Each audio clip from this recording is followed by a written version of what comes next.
Okay, hello everyone and welcome. So this is a webinar which can last sort of 50 minutes or so to cover the registration online service from NHS England called the Register with a GP Surgery Service.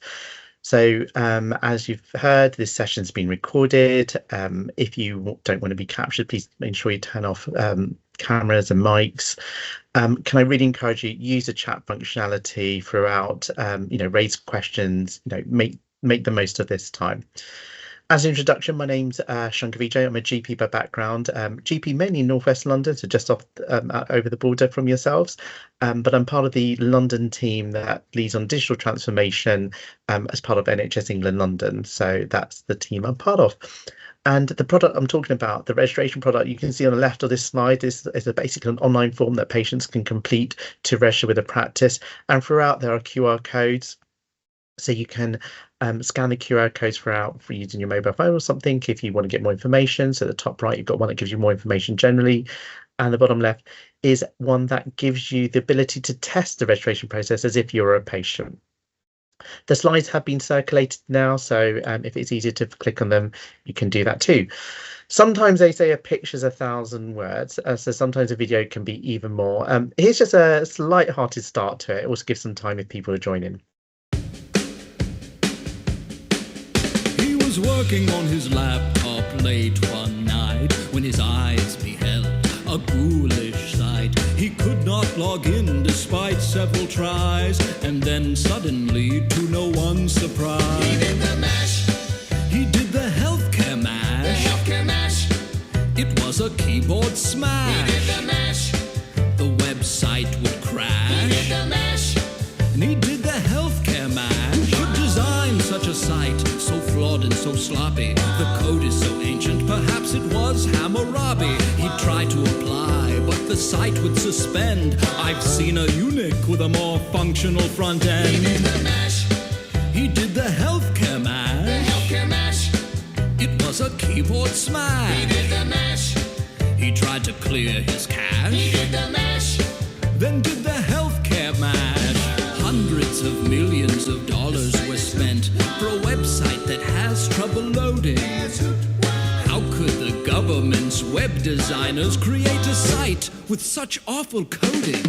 They did the mash. Oh, they did the healthcare mash. The healthcare mash. It was a keyboard smash. They did the mash. They took all of our cash. They did the mash. And did the healthcare mash. 3 years really isn't that long to build a website, especially one that has to do one thing. I'm just saying. I met Joe Biden once. Somebody that looked like Joe Biden. So I don't know if that video came through for you, and we are approaching Halloween, but I promise you I'm not going to show you lots of videos like that again. But on a serious note, you could draw parallels, and I'd encourage you not to. When NHS England or government creates things for patients, you could feel that there could be issues with it. But I'm hopefully going to show this webinar that some of those fears you might have from the video are not there, but also that patient experience is something that we have to really, really make sure we get right for the product. We sometimes think a lot from the practice perspective, but we're also going to make sure we think, how's it work for the patient? My challenge to you in this webinar is that you're probably here because you are not yet live with the national product. And I promise you that I don't use violence, but during webinars, you can't go live during the course of this webinar. It can be that quick to do. And that's exactly what has happened in some of the past webinars. Maybe because they just want to get rid of me and not see such videos again. Who knows? But it is as fast as that. And I would really encourage you to rethink. It can be quick. And the decisions can be very fast to go live. What we're going to cover in this webinar is how does it work? Then I'm going to move to why should we use it? And then if we've convinced ourselves that we see that it works and we should use it, how do we go about setting up? And then I'll give you a chance for questions at the end. But please do make the use of the chat and post throughout the webinar anything you want me to cover, and I'll try and tackle it. So how does it work? What's underneath the hood of this service? Well, when you look at government websites, there's been a real change over those years. It's all about now getting things done online. don't know if you tried renewing your passport online. I certainly find it a lot easier than the old process. No worries about your photographs not being approved. It does those checks as part of the upload experience. And then, renewing your road tax. I'm going to experience that because my car's broken down, so I'm going to have to find some banger and renew and sort out tax on my vehicle, probably even today. So definitely that experience is a lot less painful. And find a GP is the NHS webpage, which actually has some of that similar functionality. It's about finding a GP and now registering with that GP online. And when you look at the look and design, it's all very similar. The colors, the fonts, the buttons, and this is to also meet accessibility standards. And when you look at accessibility standards, that's a lot of technical stuff. Here's a QR code that explains it further, but it means that patients with different needs, whether it's visual or auditory, they can use our web pages, our digital products, and then it's not a barrier to them. The good thing about this is when you use the national product, all that headache is passed from you as a practice to NHS England. They have to make sure the product meets those standards. You don't have to worry about, is any form that you've got on your web page meeting those standards. And as an overview to the whole service, the first thing is it is free. This is not something you're going to have to find money for. It's not something that your ICB might fund initially, and then you've got to figure out funding in future years. It's free for all practices in England. And patients find it through sort of different ways. The Find a GP webpage, the NHS app, and then importantly, your practice website, maybe your posters and any sort of messaging you send them. We'll cover that all later so you understand that more. And really importantly, this was designed to reduce your admin burden. I promise you that was one of the main aims for this. And the way that it does it is by managing your catchment area issues for you, making sure the patient's more matched so that you don't have mismatches and more time spent managing that. When we look at the figures, 28% of registrations now are coming through this product. So almost, I'll say it's going almost to a third, and that's over the last 3 months. So it gives you a snapshot of what's going on at the moment. 74.5, so 3/4 of practices in England are already using it, and that's rapidly rising over the weeks. And when we look at satisfaction, 95% of patients are satisfied with the product. 76% of practices are satisfied, and there's been 1.8 million registrations now processed using the national product. It takes patients about 12 minutes to complete it. That may seem a long time, but actually when you time how long it takes them to even do a paper form or other forms, it's actually quite quick, and it can be even quicker than that if they happen to be using the NHS login. And 70% of patients do complete the process, which also compares to lots of other forms pretty well. So what questions are asked and why? So remember that video I showed you about, different people's agendas. So we as me as a GP could have desire as a practice task, lots and lots of questions because I want to get lots of data and make my life easier. But you've got to remember that the patient may struggle with those questions and the experience if it's too long and they don't know how to find the information and they're not sure about the answers, they may just drop off. So there's a real need to get that conversation right. So the questions on the form are taken from insights and experience from GPs, professionals working in GP practices, digital teams, and really importantly, patients. And it's a constantly evolving process that the product will take on feedback, look at things and evolve or change things to just keep improving the service. Okay, this is me being corny again. I'm sliding down to show you that I'm going to quickly slide through the next set of slides, which are just going to show you the actual form and the questions. Remember, you've already got these slides, they've been shared and this has been recorded. So just to give you an idea of what has been asked. First of all, it's a single form. There's not a child form or an adult form. The form is dynamic. It will evolve according to questions already answered to change the subsequent questions. So it will add on some child questions if they realise a child has been registered, and I'll show you that later on. There's no need for a separate GMS1 form. Now this caused a lot of confusion. Previously, even if you asked all the questions in your main registration form, you didn't need to duplicate the GMS1 form. You covered it in your main registration form. This product effectively is your replacement to a GMS1 form. You definitely don't need the GMS1 form. You definitely don't need a signature either.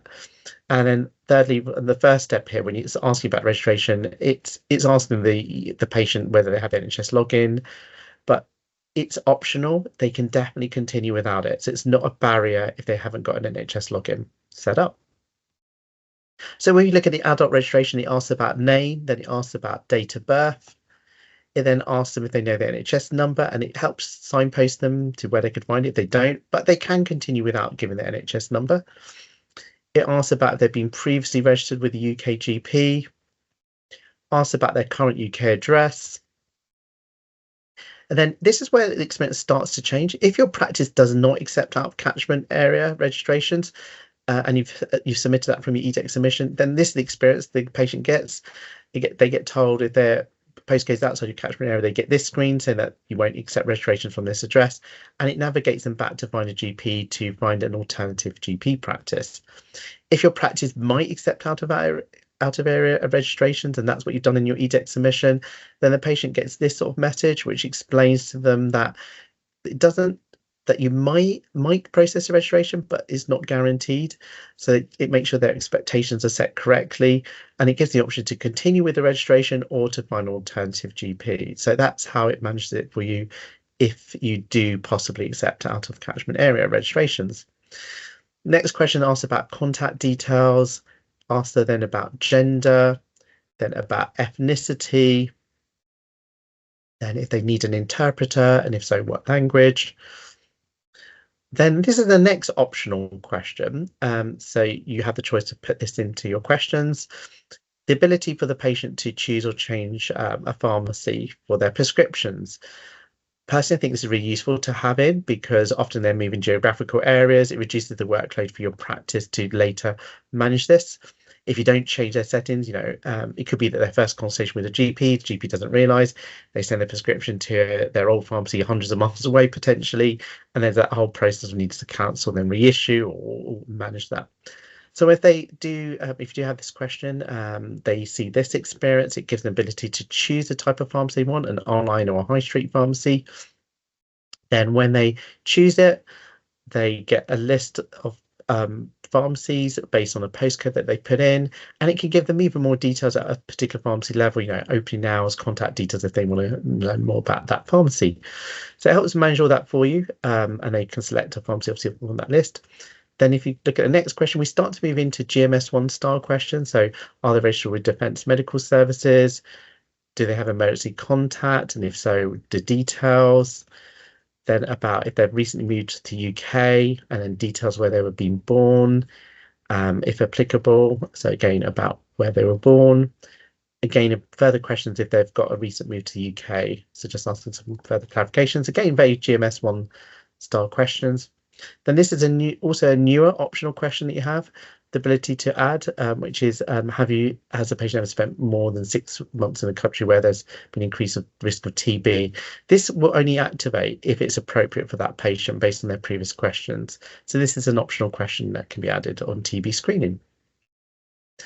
Then details of their current GP practice that they're wanting to leave, and then medical conditions. It gives them a list of options here. And then about free text box here. So just to answer the question in the chat, not all the questions are mandatory, and on some of them, if they try to go forward without entering them, it will flag it. For example, contact details, or really say to them, don't you have contact details for this? But they can then sometimes still override and say, no, I don't, and move forward. So it's not all that's mandatory. There's definitely feedback that the national team gets more about what ones would want to be mandatory or not. You at practice level cannot decide which ones are mandatory. The product comes with fixed mandatory ones, but definitely there's feedback that comes in from all the practices to push whether there's one that's felt to be should be more mandatory than others. Also, the team is really focused on making sure that you're able to register them. So the minimum data set that pushes registration. So, some of those key details that you need to do to process registration is more likely to be mandatory. But hopefully that's answered the question. When you could even test the experience now live to see how you find that experience of when, if you try to avoid a question, you get reminded, and then what will allow you to go forward or not. Next question is about allergies. So do they have allergies, and if so, what? Mental health conditions, similar design of saying yes, and then a pretext of what? Disabilities, again, similar design of structure of the question. And then have they got a carer? Are they a carer? So the flip side of that question. communication needs and accessibility sort of assessment starts there. Then reasonable adjustments, you may be aware about the reasonable adjustment digital flag, which is due to roll out, and that the requirements around reasonable adjustments. This helps your practice try to capture that early so you're prepared. Prescription medications, and really helpful blurb about warning them that that might prompt that you'll contact them for review. Then height and weight, and usefully it can toggle into imperial metric measurements, so it helps both the patient and us. Alcohol screening, smoking status, and then that difficult conversation about summary care record sharing. So it tries to explain the options to the patient, navigate them to links if they need more information. That was the adult registration flow. With child registration, it's just a few different screens that might emerge. So at the beginning, it really helpfully explains that, you know, you really would want an adult to register as well, not just a child, and that the adult registers maybe first. And then it asks, if you look at the other questions, more about education, other people involved in the child's care, you know, from social workers to health visitors or to specialists, vaccinations, and again, a further check about carers. So what then happens is that the patient gets this screen finally, which is almost like a checklist. They can see all their answers that they've done. They've got the ability to just change anything that they've entered if they realize they've made a mistake, and then they click on the green button to sort of really basically submit their registration form to you at the practice. So there's a question in the chat about, is there an option to add information related to last smear and IMS? I'll pick that up on later in the presentation about how that might be able to work in the future. But directly right now, no, you can't upload things into the actual form at the moment. But at this stage, the registration form is being submitted. The patient gets this notification. So they're told that the application is complete. Helpfully explains that they're not registered. It gives them a time frame that they should expect to hear something within 2 weeks from the practice, and it captures their feedback at that stage. So that 95% satisfaction feedback comes from this step here. So how does the practice receive the online forms? You've seen the patient experience. How's it work for you in practice? At the moment, you receive this via NHS mail. So this is the standard setup where you get the form basically attached as a PDF, but also included within the body of the email. And it flags the most important things to you right at the top. So if they use NHS login, if there's any safeguarding potential concerns, if they're actually outside your catchment area. So your admin team doesn't have to search the whole email. The most important things are usually flagged at the top. But right at the moment, if you're registering the patient, you're basically cutting and pasting things out of this email into EMIS. I know that a lot of your practices are probably using different solutions. You may be using things from web forms on your practice website where you get something similar, an email come through, or you may be using automation from external providers where this is all done for you and the data entry is done on your behalf. Now, if that is the case, do post into the chat what is your situation, or how you would view this, because I can just manage the rest of the webinar where I can give more time to focus on some of the things that may affect you as a practice about your options. Okay, and that was showing you the form, and I'm now going to just show you how do your patients find it. So I've mentioned this before, the 4 different ways, and we will just now pick this up and show you exactly how that works. So on your practice's website, what we're asking for you is to basically change the link on your web page. So that may go to an existing form or a different form, or some of you have mentioned you use Health Tech 1, a Health Tech 1 form. We'd basically say to you, change the link on the web page.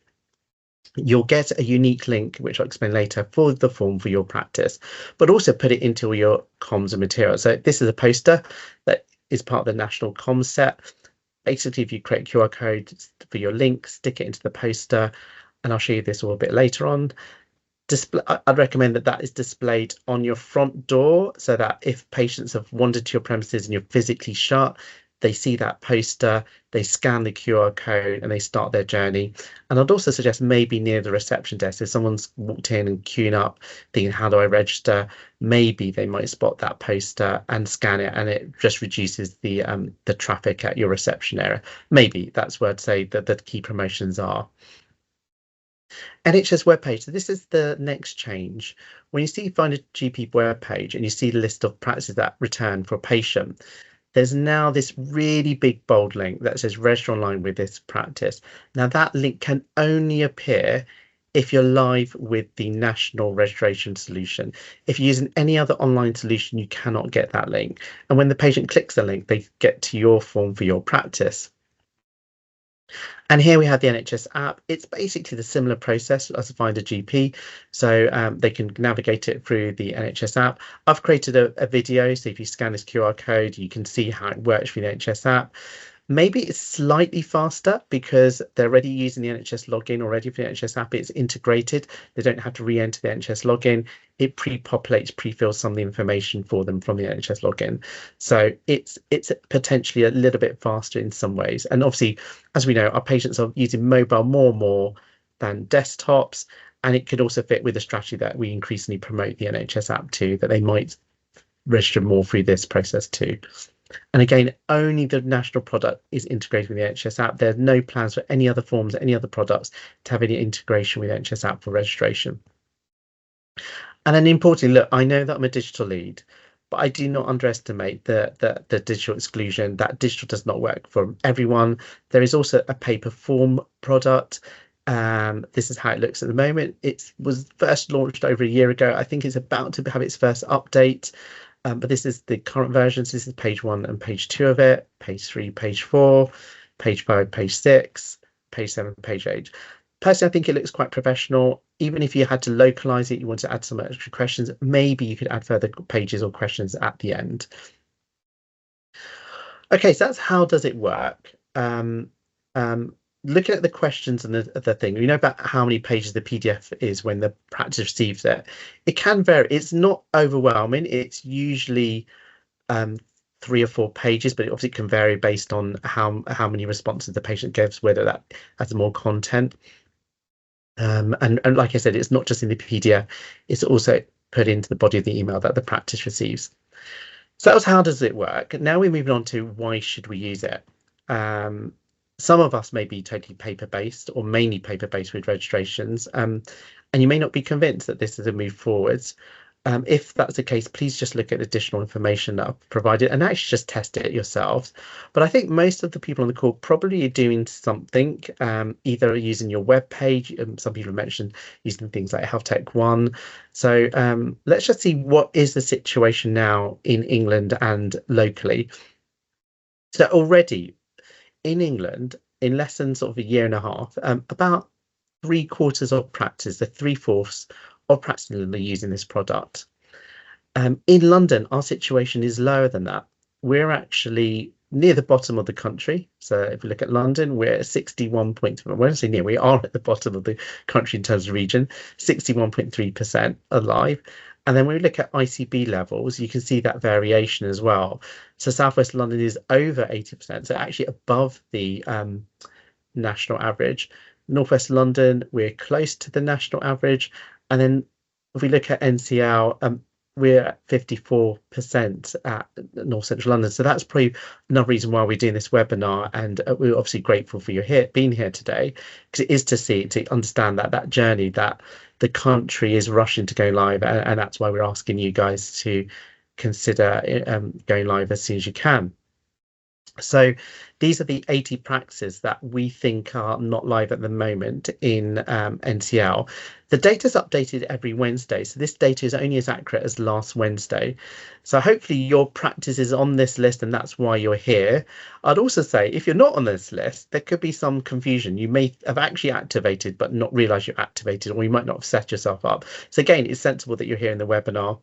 I'd also say reach out to your neighbours. We're meant to be working more collaboratively with PCNs and so forth. So whatever your role, if you happen to know there's a practice in your neighbourhood that you think could help, or that you manage more than one practice, just look at these lists. Okay.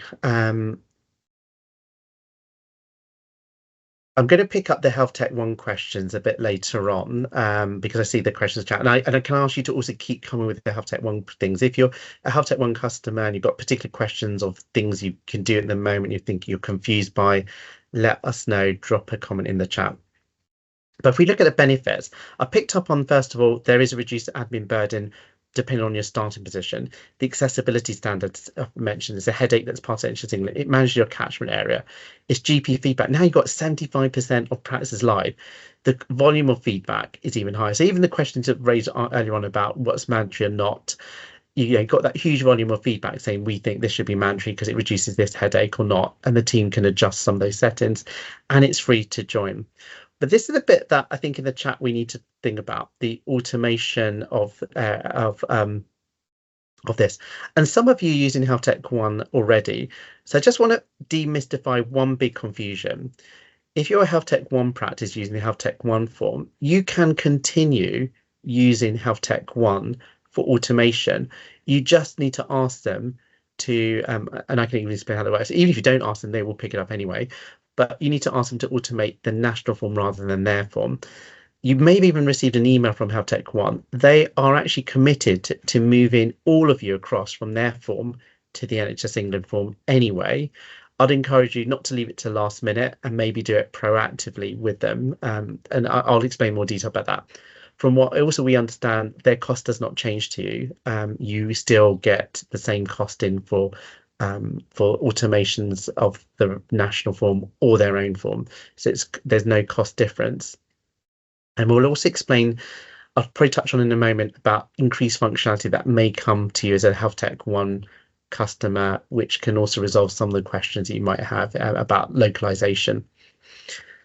Okay, so I'm going to mention what we can mention but cannot mention, because there's obviously so much emotion and frustration around lots of things about contracts and funding, etc. So the GP contract 24-25 does mention that you need to be live with solely the national solution, which I'm showing you here, by the end of October. So effectively Halloween. There you can see my corny reference to the monster movie at the beginning. But let's put that aside. And by the way, this is not in the BMA collective action list. We have engaged with the LMC multiple times. They've not raised any concerns saying that they don't think practices should not do it. Obviously, things can change last minute and there could be curveballs, but at this moment in time, it is in your contract. But we don't want you to do this because it's just on your contract. We want you to do it based on what you think about the functionality and the experience. We want you to really, and I'm going to really highlight this, that you want to do it, then you feel you have to do it. So I mentioned the contract, but I'm also going to stop mentioning the contract. So let's think of other reasons why you may want to do it apart from the contract. There's the financial impact potentially. So I just want to assure people that I'm a sessional GP. I'm not a GP partner. I get no profit share in any practice. But the business dynamic here is if your neighbouring practices go live, and patients do use Find a GP to find a surgery. So the first practice here is not live with the national product. There is no link. The next practice is live. So if more of your neighbouring practices are live, do patients skip your practice as an option and go to the next one because they want to register with them? And let's just think about our life experiences, work-life balance. People working, they may be looking for a GP in the evening when you're shut. They're searching online and they think, okay, let me just complete it now. Are they increasingly just going to go for that one with a link? So can you afford not to use the product if your neighbouring practices are? And no other product, so the Health Tech One form, nothing can give that link on Find a GP. Only the national product can do that. So here's some feedback from practices in my borough, and I promise you I didn't pay them any gold from any bottom of a rainbow. But generally you can see from the feedback that they find it simple to use. They like the brand and staff are happy with it generally. And what's the feedback from patient? Well, really, the theme here is really the general theme of, clearly patients don't like going to practices to register, and being able to do it online is one of the major benefits. They don't have to work out how they're going to get through tons of snow to get to your practice. And like I said, that 95% satisfaction score is really high. And you saw how it was done. It's done at the end of that form where they fill in, and they have the option to fill in a score as they submit their application completion. So let's pick up some of the chat limitations here. So we've asked, you've asked if you could do smears and IMS. Well, this is a customized, standardized question set. At the moment, you can't localize it, but this is about to change. On the registration development roadmap, which I'll highlight in a moment, you can now start to have the potential ability to link to further questions at a local level on questions and content.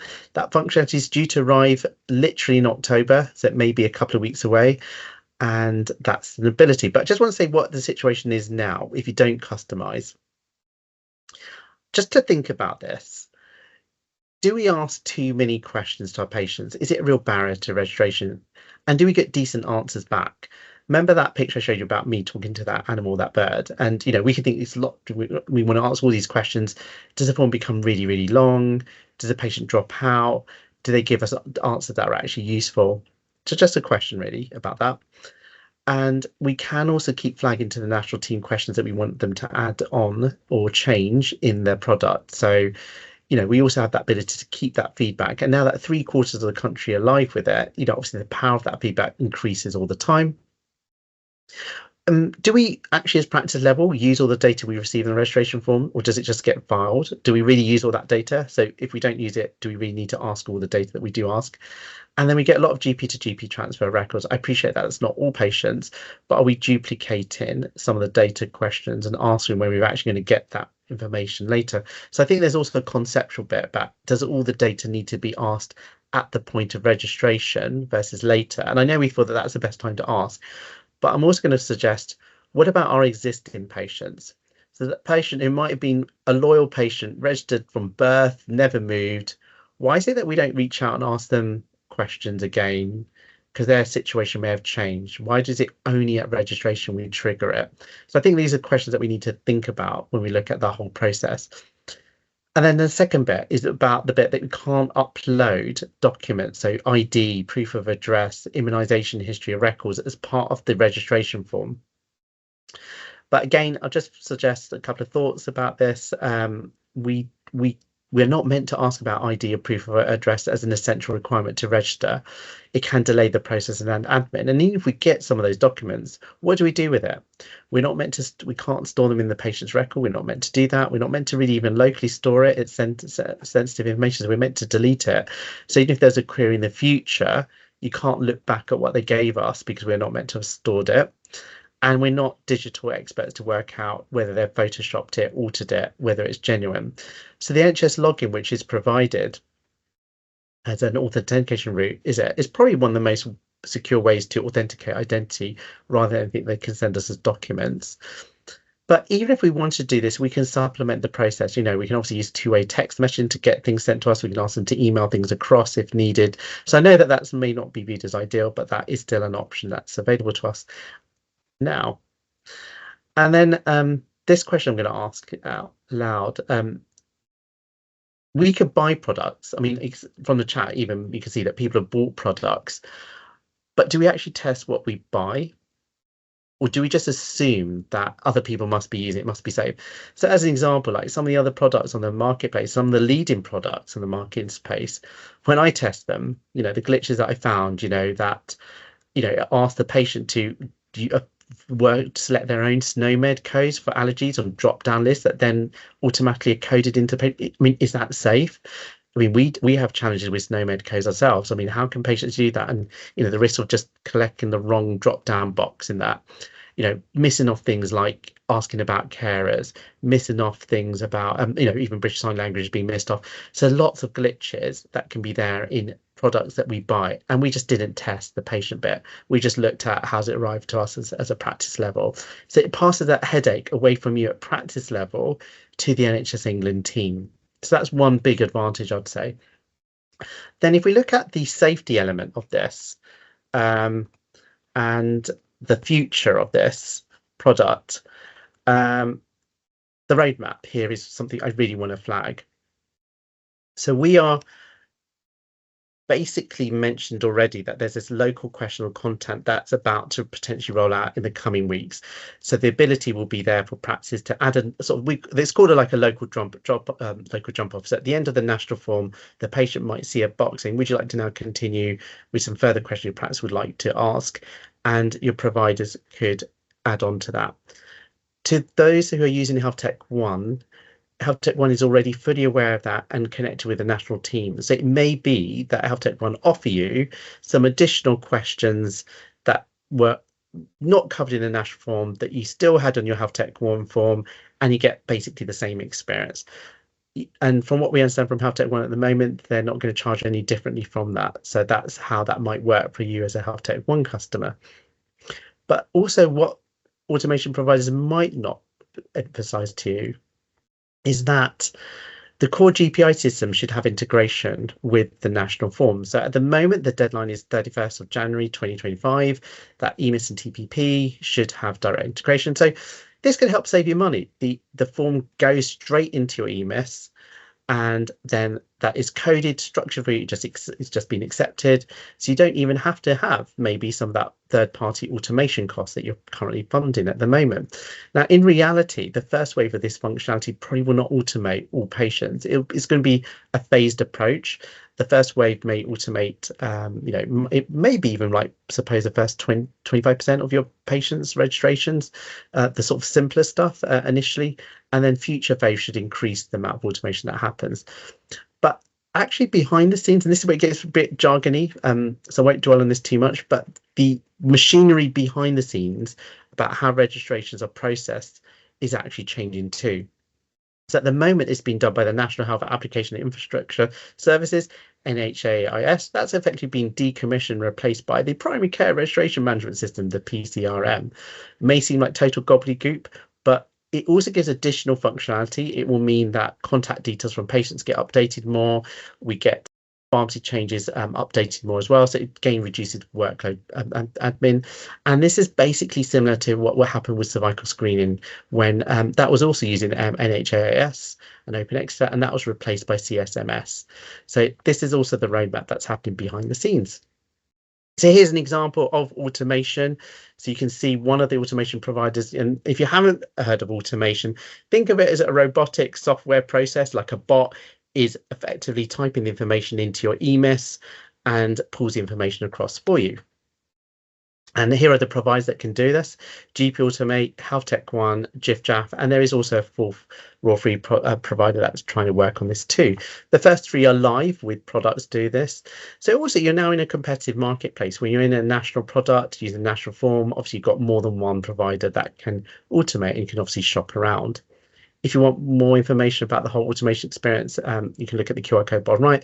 But just think that the form goes directly to the automation provider. They then basically physically enter it into EMIS for you and processes it for you. And still, obviously, there'll be cases where they can't automate it for you, and they'll flag the ones that you have to still do manually. So really, one of the first steps that you might want to do is explore, even if you're not sure of everything I've presented to you about whether you want to go live or live, maybe initially you could run things in parallel and run both and just see the experience before you do the full switch. And you're in complete control. You can control turning on and off the national product through Profile Manager, and I'm about to show that to you in the next section. So we've covered how does it work? Why should we use it? I'm now going to cover how do you get set up with this and what's next. So how do we set this up? A bit like this Lego diagram. I think of it as a really simple Lego set that I'm going to show you 13 pieces of steps of Lego that you can put together, but all 13 don't need to be done. You really can skip them out, some of the steps, if you don't want to do them all. You don't have to do it in this order. Maybe I'm being a bit of a perfectionist. And remember that this is all being shared. So if you need to grab a coffee and catch up on this later, that's absolutely fine. But step one is probably the most important step. Just to understand the controls and setup is done via Profile Manager. And in the chat, I just want to pick up on some of the chat comments. Health Tech One can manage this, by the way, if you're a Health Tech One customer and changing over. But I'd really encourage you to understand some of this so that you'll also understand some of the control. And you also don't get stuck in a loop where you have to turn to Health Tech One for support and they can't do things directly and they just have to point in the direction of someone else. So I think it is still worth understanding how it works behind the scenes so you've got direct control. So in Profile Manager, if you've not been set up, you log into Profile Manager. You may be aware that Profile Manager is what you use for NHS website reviews. Usually the practice manager or an operational manager has got access. But if you're not sure, if you don't have access, there's a 24-hour support service. So you can call this number, you can email the team to get access to it.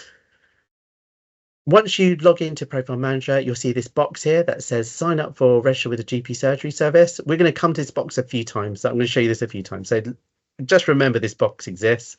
So you tap on that, you click on it. It just has a bit of blurb telling you what you're about to do to sign up. Have a quick scan of it if you want, but honestly, you're not signing your life away. Click on the green box. And it's asking you what practice you want to set up. So if you're a practice manager, managing lots of practices, I say this every time, my heart goes out to you. Don't know how you're doing this. I don't know how you find the time to attend this webinar, but you're going to have to do this for each practice individually. For us mere humans, we usually will probably have one organisation just listed here. So we click on that and click on continue. So the first question it's asking is, what is the email address that you are using on NHSML for your practice to receive the form? So usually it's a generic or main email address for your practice. So you put it in there. A verification code is sent to that email address, and then you enter that verification code in. So that checks that you're receiving the email, checks that you didn't make any typos entering the email in either. Then asks you, does your practice offer a language interpretation service? Surely the answer is yes for all of us. It asks, are you dispensing surgery? Surely the answer is no for all of us on this call. Then it's asking, do you want to have the optional question for nominating a pharmacy during registration? I'd really encourage that you'd say yes for this, but it is your choice. Then it asks you, do you want to have that optional question about TB screening? That's a local decision. Your ICB may have also given you a steer. I think a lot of practices in London are encouraged to say yes for this, but it is your choice. And that's it. That is your question set that's asked about registration, and you can click yes, you confirm, and you're set up. So if you're then set up, you get that confirmation here straight away that shows that you're set up. But the most important thing in that confirmation is that you get this unique link for your practice. That's your form. That's the link that patients use to get to your form on the registration product. You also get an email that confirms all of that to you too. And your URL basically will be this. It'll be gpregistration.nhs.uk with your practice ODS code. That's how it's going to look. Now, how do you turn it off if you ever had to turn it off? We hope you never need to. But again, you go back to Profile Manager, you go back to that box to sign up with the registration tab. But now you'll see this. It will show your practice, what is set up for in terms of question set, email address. And if you click on the view details option on the right, now, if you look at this list, you've got patient access currently on. If you click on change, and then you can toggle. You've got all these options here. You've got turn it off, find a GP, but keep the link alive. So that's if you wanted to turn it off the Find GP page, but keep the link live and maybe your practice website, or you could turn it off completely. Both the link will stop working and Find a GP won't show up. So if you turn it off, and if you want to turn it back on, you just go back in and you toggle the on and put continue. So it's just literally a toggle switch. So you can keep going back in and toggling it as you need. That's how you go live. But if that was too slow for you, you don't have Profile Manager access, the person who's got access is on leave and not going to come back, just use this link here. It's a form that is linked to the national team. You can fill in a few details and they'll get you live. If that's too slow for you, you can just email the team with these details here. We've got a member of the team. So I just want to introduce that we've got Nakul Patel, who's already answering your questions in your chat. He's there to help you. So if it's too difficult, you can reach out to him as well to help you go live. So that's step one. Step two, I'd encourage you to just check your catchment area is correct. And that was one of the chat questions earlier on. So I'm now going to address it in this section of the webinar. This has got actually nothing to do with the product. You always had a catchment area mapped. Even Find a GP used a map to try and navigate patients to it. You might not have been aware of any glitches with your mapping because it wasn't brought to your attention. But once you go live with this product, it will be increasingly now aware to you. And even if you're a Health Tech 1 customer changing over, thinking that your catchment area functionality might be different, And now it's worth knowing how you could check it or amend it if the need arises. Because like this slide says, we think that 1 in 5 practices may have an error in their catchment area mapping and they may not have been aware of it. The first check we'd recommend you do is use the Find a GP webpage now, type in your practice postcode and check that you come back first. You could check this even before we go live with the national form. If your practice is not returned top of the list, there could be an issue, because surely a patient living in your practice postcode at the practice address, you should be the nearest one and you should be in the catchment area. So that's your first check. If you do need to amend it, then this is the catchment area hub. So this is the web page here. If you go there, you can log in and actually alter or view your catchment area map and alter it if you need to. But to get access to this, you first need to be registered with the SDCS service. If you're not aware, sometimes this is from the EDEC submissions. You may have some things that roles that you've had to submit some submissions into that. If you're not set up with that, do that first. So go to that link, get set up. If you need support, there's their email address here. That email address we've been told might change in the future, but at the moment that's what it is. So you need that set up first before you can get login details or logins to the catchment area hub. Once you're in, there are guides that help you navigate how to do it or how to change things. And NHS England, the national team, have also produced this guide, which you can access on the link on the bottom of this slide.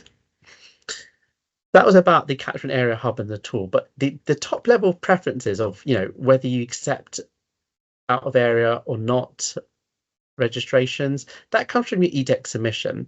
And I showed you this earlier, but if you're not accepting out the area registrations, the patient sees this, that they get a message saying you don't accept registrations if their postcodes are outside your catchment area. If you might accept out of area registrations, they get this. Also, when you look at Find a GP webpage, it kind of flags it too as well to them. They either see this link saying this sort of banner effectively saying they accept out of area catchment registrations, or it's blank. The patient doesn't see that at all. So that's how it's communicated on Find a GP. And if you're confused, you're not sure what your preferences are, first of all, you could check Find a GP to see what patients see. If you realize that you've done the wrong setting on EDEC and you want to change it, first of all, make sure you put it into your net EDEC submission, which I think is about to happen in October anyway. But you could also email the national NHS webpage service desk team to get things changed faster if you can't wait for EDEC changes to filter through. That was a whole thing about catchment area. Now we're going to sort of speed up a little bit. These are really small things. So if they're coming through to you via email, if you're not using an automation provider, the registrations, it's worth just having a NHS mail rule set up in your NHS mail account. I'd recommend you might want to create a subfolder in your inbox that says registrations. Then you could create a rule that any emails from the that email address, which is what's used by the national team, automatically the emails get moved into that subfolder. So it can just help your admin team keep up with it. If you want to be really flash or you want to make it even clearer, you can, if you use things like categories, you could also put a flag on it, maybe a category flag about registration. So it just collates them all into one folder. But again, optional. You could just keep them in your main inbox if you want to. You don't have to do this step. Do a test, do a test. And like we said, maybe test with your practice postcode, really get the experience of it and make sure that your practice is receiving that form when you do that test. Think about your EMIS template. You may want to change the order of your EMIS registration template, because there will always be cases where at least you'll be doing manual registrations, even if automation arrives and integration arrives with EMIS. At North West London ICB, we've already changed our order of our templates. It matches the order of the flow of the registration form, so it's easier for your admin staff to just do that. NHS Notify. So this isn't part of the core product, but I just want to make sure you're aware of this. You can have free messaging to your patients to notify them once you process the registration that they're registered with your practice. So they get first an NHS app notification if they're set up with notifications on the NHS app. If that can't work for the patient, they'll get an email. If that's not possible, it'll be a text. And if that's not possible, if they've got total digit exclusion, it will be a postal letter. If you want to set this up, you just have to go into Profile Manager. So again, back into that box I showed you, the sign up with the GP surgery service. We're going back to view details on the right. So we're clicking on that. And I showed you patient access before, how to toggle the service on and off. It's now the box below that, signed, send registration messages. Yeah, and you can click on change. So here's the simple question. Do you want us to message patients? So you can toggle between yes and no. So you just toggle to yes, click continue, and then you're live. So I'd really recommend that. It would help reduce your costs. Because at the moment it's all free. So, you've got nothing really to lose, and that will work whatever registration process you're doing. It means that when you are registering the patient, they get that notification. So step 7 is change your paper form. You may have a paper form that you're using in practice. Just use the national form that I showed you earlier on if you want to know how to find it. Again, we're going back to Profile Manager. We're going back to Sign Up GP tab. If we click on that, I've shown you this before, but now if you look lower down, download the paper form, you can see that there's a link to download it there. So that is that. And then other languages. If you click on this link that I've shared here, this is another resource just for those digitally excluded or health inequality barrier that we face with some of our patients. There are forms that can collect health information in different languages, and they're dual language. They've got English on the left and the other language translation on the right. You can find them in different languages. You might want to set up sort of template text messages to show all the links in the different languages. So if that patient needs something in a different language, you can signpost this. Again, this is not part of the whole registration product, but it's just something I just want to mention to you. Could be useful when you think about the whole, how do we tackle registrations online? And when we're thinking about our template messages, here are a couple of other thoughts. I think you may want to set up one which has a link, your form link. The most common scenario I'm thinking about is mother and father. They've just had a newborn baby and you get the maternity notification. Do you text them the link so that it encourages them to register their newborn baby? Then if you want to confirm that their registration has been processed and you're not using the NHS Notify service that I've just shown you, you may want to have a template message like this to just confirm that they're registered and maybe also promote the NHS app at the same time. If you are accepting potentially some out of area catchment area registrations, you might want to have a message like this so that if you don't actually process their registration for whatever reason, you're navigating them back to find a GP to find an alternative GP practice.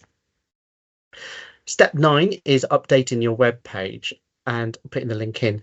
Now, as Dipesh has mentioned in the chat, health tech will eventually redirect their link from their form to the national form. But could I encourage you not to just rely on that? If you have the time, I'd actually encourage you to change the link on the web page yourself. There's a couple of reasons for that. It gives you better business contingency. That you are not, if Health Tech One service went down or they didn't redirect it, it wouldn't fail. You're going directly to the national form. Also, who knows where the future is? As you see, Health Tech One's, it reduces change management if ever you looked at all your options in the future. So I think there's a couple of reasons I would mention it, that it's worth knowing that, and it's just worth, even from a text message perspective, broken links, that you just know that links won't change. You've got your link in any preset message. I've touched on the publicity and the media thing. There is a video. I won't show you the whole video, but you can download the video if you want to use it. Add it to media screens. I've showed you the links where you can download the poster. Can I just touch on QR code creation? You may know how to do this, but if you don't, it just takes seconds. And if you don't learn anything from this webinar, this is probably the best thing you learn, because you can do it with everything in your practice, every single poster.